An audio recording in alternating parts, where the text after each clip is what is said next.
Olá, turma. Nós somos o grupo 10, composto por mim, Bruna, Isabelle, Sara e pela Pamela.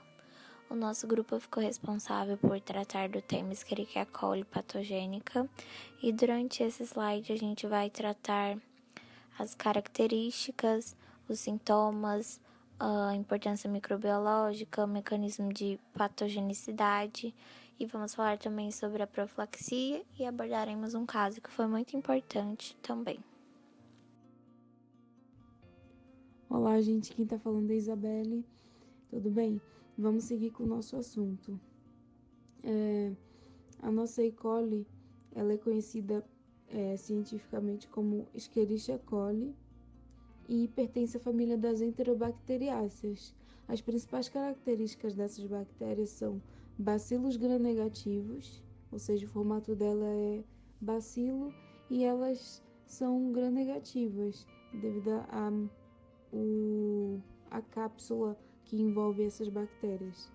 Elas não esporulam, são capazes de fermentar a glicose com produção de ácido e gás, e algumas delas também fermentam a lactose, que é o açúcar do leite. Elas possuem espécies enterotóxica, enterohemorrágica, enteroinvasiva, difusiva aderente, enteroagregativa, septicêmica e outras. E a gente vai focar num grupo que é o enteropatogênico, que tem as categorias E. coli comensal, E. coli patogênica extraintestinal, e a que a gente vai focar aqui é a E. coli produtora da toxina Shiga.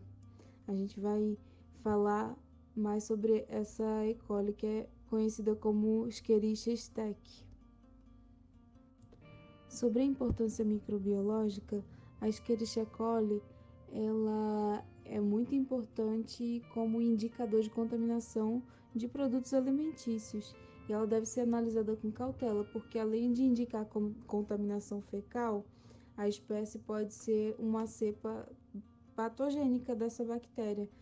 Por exemplo, a Escherichia stech ela é uma cepa considerada patogênica, ela vai ter um efeito de diarreia no organismo das pessoas, como já havia citado no slide anterior, e comumente elas são associadas a esses surtos em massa que a gente vê de intoxicação alimentar. Inclusive, a gente vai falar mais para frente de um exemplo que foi até importante na legislação sobre análise microbiológica.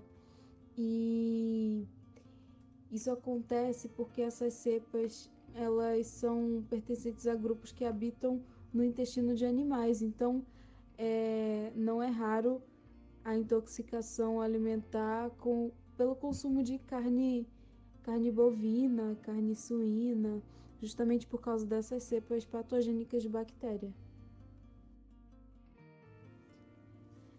Bem, sobre a etiologia, que seria a origem do problema em questão, do problema que a gente está analisando, geralmente essas bactérias elas não vão causar problema simplesmente por estarem alojadas no intestino, mas sim quando elas se direcionam para a circulação ou para outras regiões do corpo. Aí sim ela é considerada uma infecção. Elas podem chegar à circulação através da ingestão de água ou de alimentos que contêm a cepa dessas bactérias patogênicas. Elas podem entrar na circulação ou em outros lugares do corpo também, de diversas formas, muitas vezes pelo contato com animais doentes, com profissionais de saúde ou instrumentos médicos contaminados e por aí vai.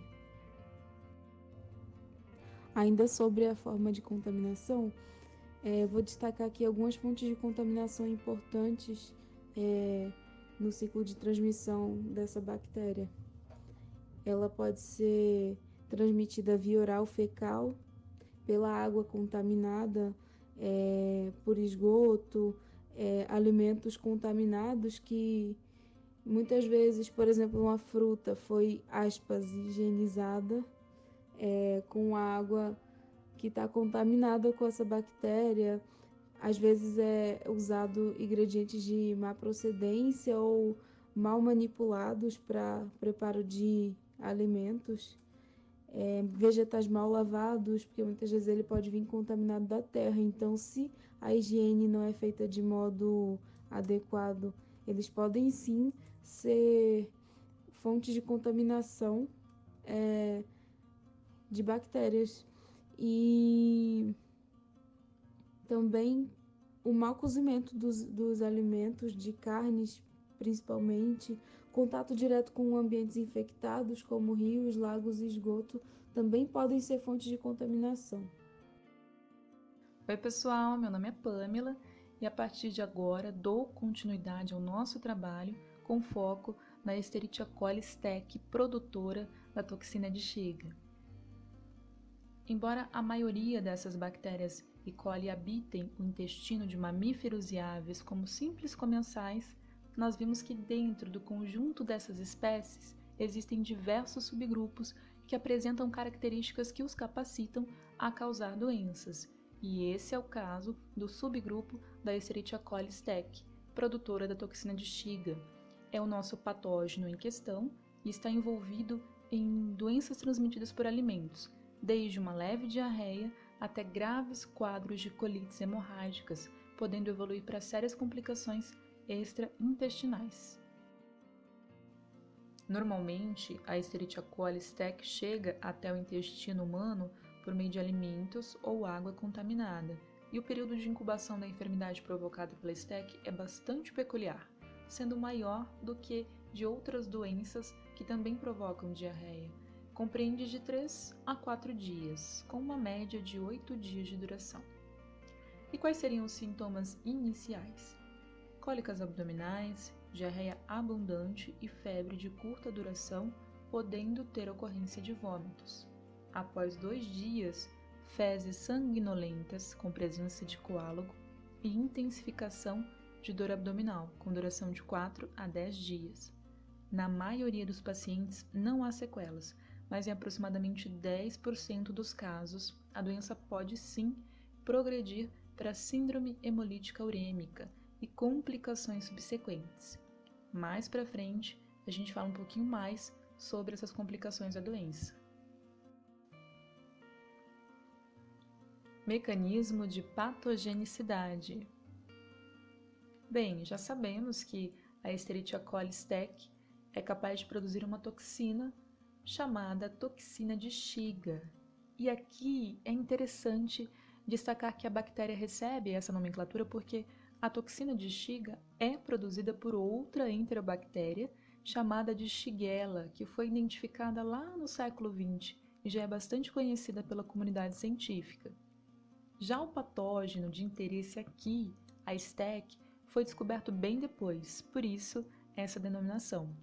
E vamos ao mecanismo. Quando a bactéria adere à parede do intestino grosso, em humanos, ela causa a toxicoinfecção resultante da produção da toxina de Shiga, responsável pela colite hemorrágica, isso a nível local. Já quando essa toxina é absorvida pela mucosa intestinal num processo denominado transcitose, ela chega à corrente sanguínea e as complicações neste caso podem ser mais graves. A toxina de Shiga, ela se aproveita de um receptor celular que é um glicolipídio de membrana, e ao se ligar à célula-alvo, essa toxina inibe completamente a síntese proteica desta célula, levando à morte celular. Nos humanos, as células mais suscetíveis a essa toxina são células endoteliais, que revestem internamente os vasos sanguíneos. Então, ocorre um dano muito grave que lesa essa estrutura em função de um processo inflamatório, a vasculite, consequente da ação da toxina de Shiga. E é isso que explica, em grande parte, a sintomatologia grave que a toxina causa a nível sistêmico, como a síndrome hemolítica urêmica, caracterizada por insuficiência renal progressiva, anemia hemolítica e lesão das paredes dos vasos sanguíneos. É importante ressaltar que o grau de infectividade nos seres humanos é altíssimo, visto que mesmo quando em baixo número no alimento ingerido, o patógeno é sim capaz de provocar infecção. E o sorotipo mais famoso desse grupo é a E. coli O157H7, que foi o primeiro a ser identificado em um surto e o responsável pelos surtos associados a essa doença na década de 80. E gradativamente as amostras não O157H7 foram surgindo em função de modificações dentro do grupo desse patotipo. Porém, as práticas laboratoriais daquela época, as mais antigas, eram inapropriadas para identificar os não O157. Embora às vezes possam, os sorogrupos não O157H7 não costumam causar doenças graves. Os esteques vivem no intestino de animais ruminantes, mas a principal fonte de doenças humanas é o gado, e geralmente os animais não adoecem por esteque. Animais como pássaros e porcos são capazes de capturar o patógeno e promover a sua disseminação. Um dos surtos mais marcantes de doenças transmitidas por alimentos ocorreu nos Estados Unidos em 1993.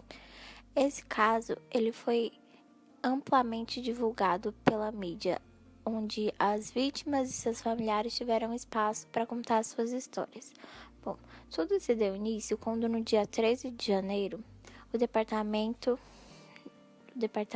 de Saúde de Washington foi notificado que um grupo de crianças havia sido internadas para tratar uma doença secundária da infecção por Escherichia coli, assim como haviam tidas várias entradas de emergências com pessoas com diarreia sanguínea. Bom, em resposta a isso, o departamento ele entrevistou pacientes e familiares para tentar entender o que estava acontecendo. Resolveram abrir então uma investigação epidemiológica e foi descoberto que esses pacientes eles tinham consumido hambúrgueres da rede Jack in the Box antes de adoecer. Bom, a investigação do surto levou à descoberta então que os hambúrgueres produzidos pela empresa Von da Califórnia e vendidos pela Jack in the Box eram a fonte do surto. Sendo então, eles estavam contaminados com essa cepa da Escherichia coli. Bom, então foi dado uma ordem para o recolhimento desses lotes para poder verificar e isolar. Porém, não foi 100%. Conseguiram recuperar apenas alguns lotes e por isso esse caso ele teve bastante pessoas atingidas. Bom, a rede in the Box, Jack in the Box teve que cancelar os seus contratos com os fornecedores de hambúrgueres e ela teve que exigir um laudo de segurança para renovar os seus contratos. Bom, naquela época, o estado de Washington requeria que os hambúrgueres atingissem uma temperatura interna de 68 graus para destruir a Escherichia coli. Então, se os hambúrgueres atingissem 68 graus, essa Escherichia coli ela não estaria presente e isso não teria ocorrido. Porém, foi descoberto que nessa rede Jack in the Box, a temperatura requerida era de 60 graus internos. Sendo assim, então, a cepa continuava presente no alimento, podendo produzir toxinas e gerar o que acabou gerando. Sendo assim, então, esse padrão de temperatura interna passou a ser de 68 graus para todo o território estadunidense. No Brasil, existe uma portaria, que é a 2619, que foi feita em 2011 pela Secretaria Municipal de Saúde de São Paulo, que estabelece que todas as partes dos alimentos devem atingir no mínimo 75 graus Celsius, ou combinações de tempos equivalentes, para que não venham a ocorrer casos como esses. Aqui quem fala é a Sara, e agora nesse slide eu vou falar os fatores que favorecem o crescimento da bactéria E. coli. Essas bactérias são capazes de crescer no pH 4,4 a 9, porém o pH ótimo de crescimento é entre 6,5 e 7,5, ou seja, elas preferem um ambiente mais alcalino. Porém, vale ressaltar que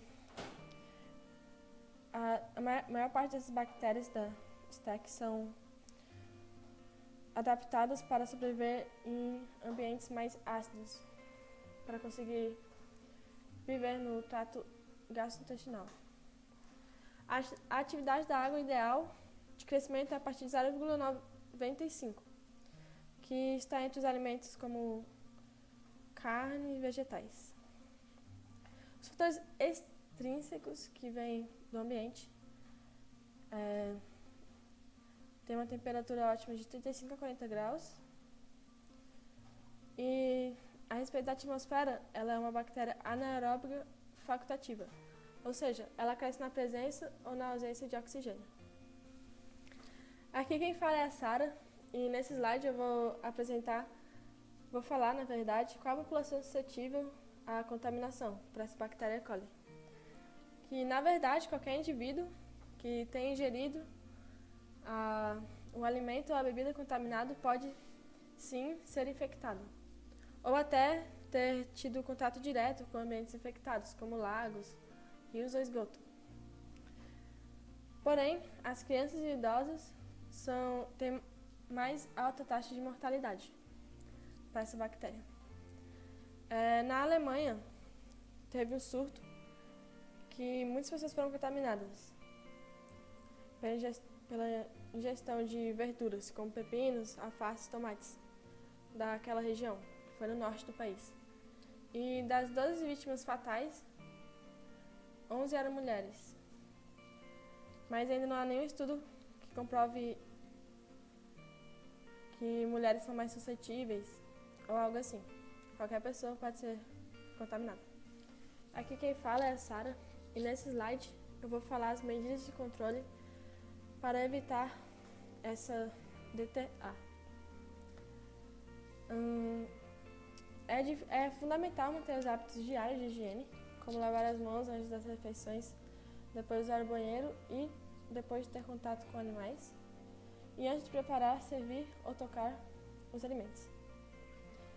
É muito importante também certificar-se que o alimento foi feito de maneira adequada, evitando comer em ruas e feiras, locais onde geralmente não se tem segurança quanto à qualidade do preparo. Agora eu vou falar algumas recomendações básicas para o consumo e preparo de alimentos, para evitar essa contaminação. Consumir apenas água potável e alimentos bem lavados, manter a limpeza durante o preparo de alimentos, separar alimentos crus de cozidos durante o preparo, cozinhar completamente os alimentos acima de 70 graus e manter os alimentos em temperaturas seguras. O Ministério da Saúde, a OMS, há um tempo atrás que teve alguns surtos em países da Europa, como a Alemanha, e na América do Norte, Estados Unidos. Ela recomendou que as pessoas em viagem internacional, ou seja, turistas, ou a gente aqui do Brasil, que não tem ainda muitos casos registrados aqui, que não devem comer alimentos crus, sobretudo vegetais e produtos de origem animal.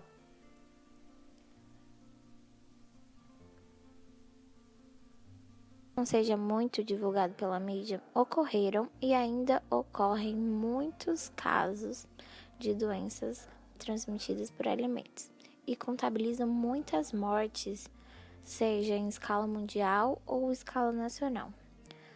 Sendo assim, é muito importante a gente conhecer a procedência daquele alimento, a gente higienizar aquele alimento, porque às vezes a gente pensa em coisas maiores.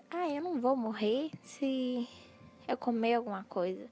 Mas a questão é que a gente pode ser que não morra, mas pode ser que fique com uma sequela, como o caso que a gente citou, no qual a menina de 9 anos comeu um hambúrguer que ela nem sabia o que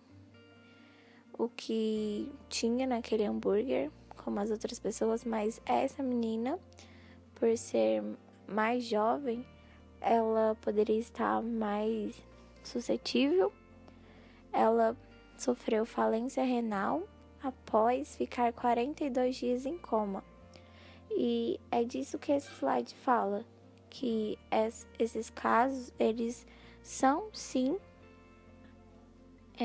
preocupantes, eles existem e eles tiram muitas vidas, por mais que não seja divulgado, eles estão presentes. E existe sim grupos mais suscetíveis, tanto que 1/3 das mortes que ocorrem por doenças transmitidas por alimentos é correspondente às crianças menores de 5 anos. Aqui é a Sara e nesse slide mostra exatamente o que eu falei há algum slide passado, que foi o programa da SUS que produziu esse cartazinho mostrando como se prevenir de doenças transmitidas por alimentos. E aí mostra algumas coisas, como por exemplo, não consumir alimento de origem animal de procedência desconhecida, lave bem as frutas e legumes antes do consumo e algumas outras coisas de importância para evitar contaminação.